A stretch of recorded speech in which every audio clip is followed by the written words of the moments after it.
High, আমি পাখি। সবার জীবনে এমন একটা দিন আসে যেটাকে তারা ভুলতে চাইলেও কখনো ভুলতে পারে না। আমার মতো প্রতিটা মানুষ চায় তাদের ইচ্ছা পূরণ করতে, কিন্তু সেরকম আমি বছরের প্রতিটা দিন অপেক্ষা করি আজকের দিনটির আশায়।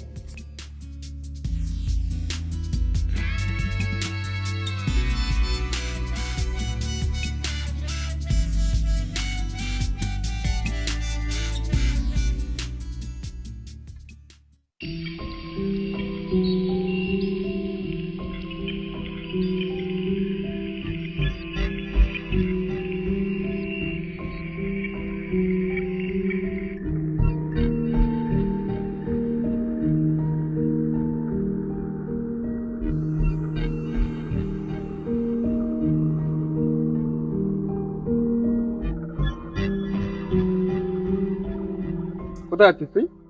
তা আবার এই ভর দুপুরে? পল্লবীদের বাড়িতে কিছু নোট আনতে। আমি তোকে আগেই বারণ করেছিলাম আজকের দিনে না বেরোনোর জন্য। আর কি কারণে বারণ করেছিলাম সেটা তুই ভালো করে জানিস। কেন তুই অন্যদিন যেতে পারলি না, আজকেই যেতে হবে? ও কালকে বাড়িতে ছিল না, আজকে আসলো। আর কালকে কলেজে নোটটা জমা দিতে না পারলে। ঠিক আছে, যা, রামুকে সাথে নিয়ে যা, আর সন্ধ্যার মধ্যে বাড়ি চলে আসবি।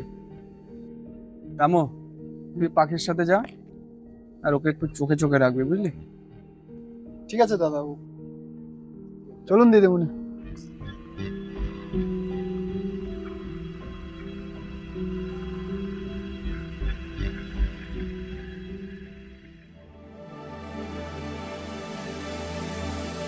আচ্ছা দিদিমণি, তুমি আমাকে একটা কথা বলবে? কি কথা রামুদা? তুমি এত সাজুগুজু করে কোথায় যাচ্ছ? কেন, পল্লবীদের বাড়িতে নোট আনতে। পল্লবীদের বাড়িতে নাকি অন্য কোনো প্ল্যান আছে? আরে আরে দিদিমণি, রাগ কেন করছো? এমনি মজা করে বললাম। দেখো রামুদা, সবসময় মজা করাটা কিন্তু ঠিক না, ঠিক আছে? কারণ দেখলে তো বাড়ির বাইরে বেরোনোর সময় দাদা কত কথাই না শুনিয়ে দিল। আচ্ছা, এই ব্যাপার। এখানে মন খারাপ করার কিছু নেই। তোমার দাদাকে তুমি তো জানো কেমন মানুষ। উনি একটু বাকিদের থেকে একটু আলাদা। যখন তোমার মা বাবা মারা যায় তখন তুমি খুব ছোট ছিলে। তখন থেকে তোমার দাদার জীবনে আনন্দ উল্লাস কোথায় যেন হারিয়ে গেছে। তবে হার মানেনি লোকটা।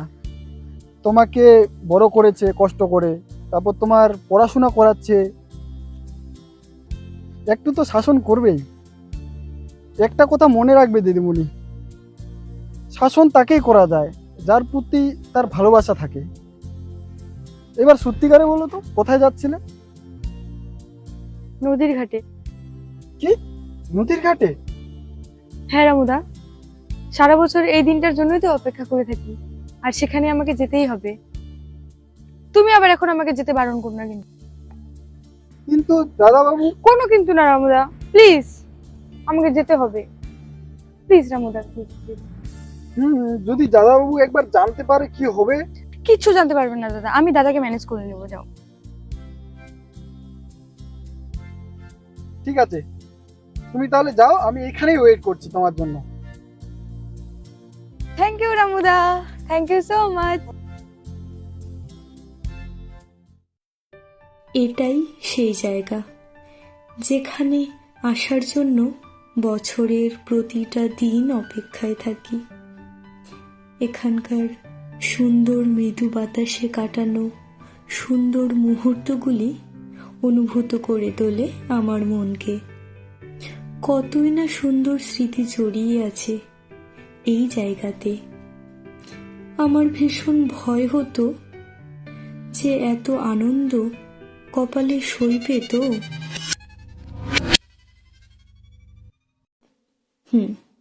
সেটাই হলো। আমার জীবনে নেমে আসলো ভয়ঙ্কর এক কালো ছায়া।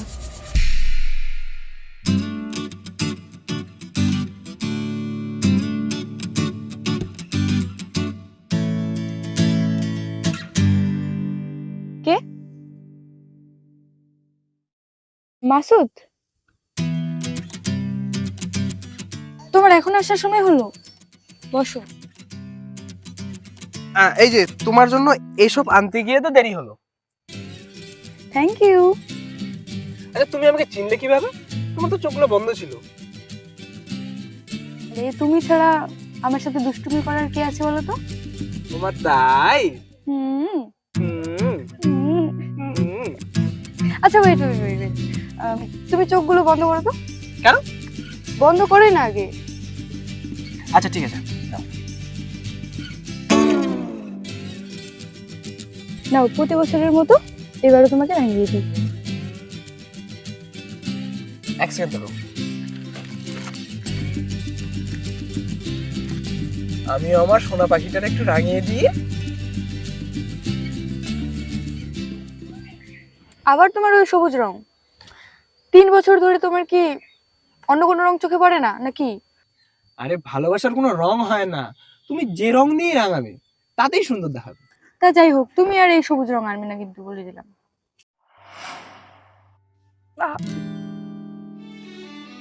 তো দিদি দিদি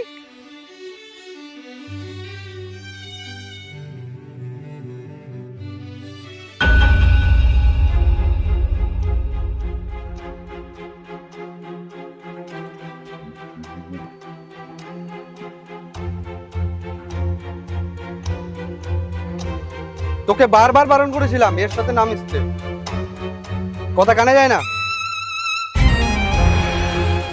দাদা, আমি মাসুদকে ছাড়া থাকতে পারবো না, কারণ আমি ওকে অনেক ভালোবাসি। মাসুদ মাসুদ মাসুদ, যত নষ্টের গোড়া তুই না, হ্যাঁ?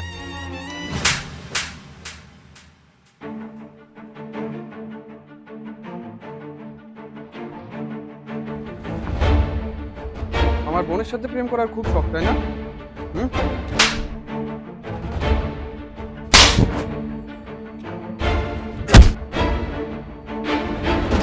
দাদা, ওকে মেরো না, দাদা ওকে মেরো না প্লিজ। দাদা, মারতে হলে আমাকে মারো, কিন্তু ওকে মেরো না।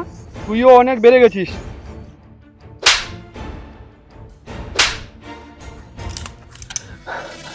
পাখির উপর যদি আরেকটা হাত পড়ে আমি কিন্তু সত্যি সত্যি গুলি করে দেবো। এ হচ্ছে তোর প্রেম, যাকে বলিস ভালোবাসি। সে আজ তোর নিজের দাদাকে মারতে যাচ্ছে, আর তুই বলছিস ওকে ভালোবাসি। মার। তাহলে আমি নিজেকে শেষ করে দেবো। মার না, মার, দেখি তোদের ভালোবাসা কিরকম। দাদা ওকে থামাও, ও সত্যি মরে যাবে। আমি কিন্তু শেষবারের মতো বলছি, আমি নিজেকে সত্যিকারে শেষ করে ফেলবো। দেখা, তোদের ভালোবাসা দেখা।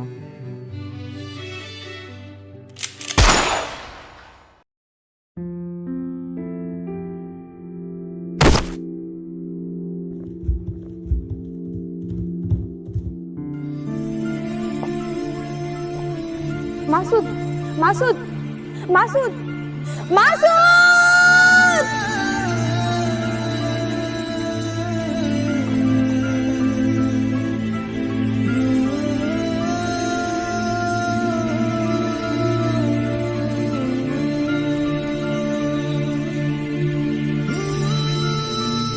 চল বাড়ি চল, অনেক হয়েছে প্রেম প্রীতি।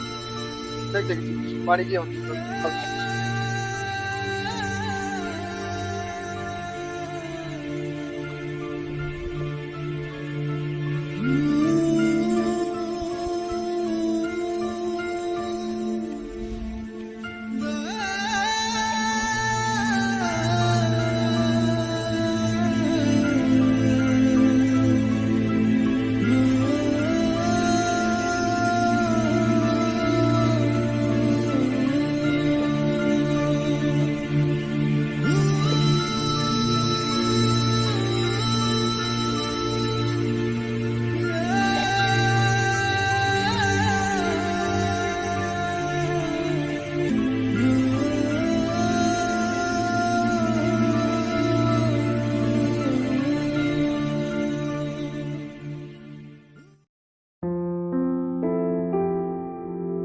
প্রিয়তম বলেছিল, যদি কখনো যাও ছেড়ে, ভুলে যেও না মরে।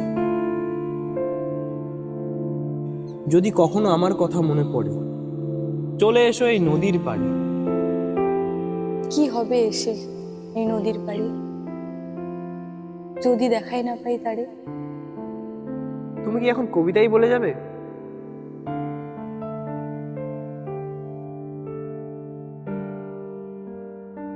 আচ্ছা, তুমি আমার জন্য প্রতি বছরই এখানে রং নিয়ে আসো কেন? তুমি তো আমার সব, তাই প্রতি বছর ছুটে আছি তোমার কাছে। তুমি আমার জন্য তোমার নিজের ভবিষ্যৎটা কেন নষ্ট করছো? আমার আবার ভবিষ্যৎ? আমার ভবিষ্যৎ তো তোমাকে নিয়েই। তুমি বোঝার চেষ্টা করছো না কেন? আমরা আর আগের মতো নেই, আমাদের মধ্যে অনেক দূরত্ব তৈরি হয়ে গেছে। কি বুঝবো? হ্যাঁ, কি বুঝবো? তুমি জানো তুমি সেদিন চলে যাওয়ার পর আমার মানসিক অবস্থা কি ছিল? কিচ্ছু বুঝবে না তুমি। তোমাকে নিয়ে কতই না স্বপ্ন দেখেছিলাম, কিন্তু হলো আর কই। জন্ম, মৃত্যু, বিবাহ, এই তিনটি উপরওয়ালার হাতে। তিনি যার সাথে যাকে মেলাতে চেয়েছেন তার সঙ্গে মেলাবেন। মাঝখানে তুমি আর আমি চাইলেও কিছু করতে পারবো না। তোমার সঙ্গে আমার মেলানোর হয়তো আমাদের নসিবেই ছিল না। আচ্ছা বাদ দাও সব, যা হওয়ার হয়েছে। আমি তোমার মতো সবুজ রং আনিনি। আসো তোমাকে রাঙিয়ে দিই।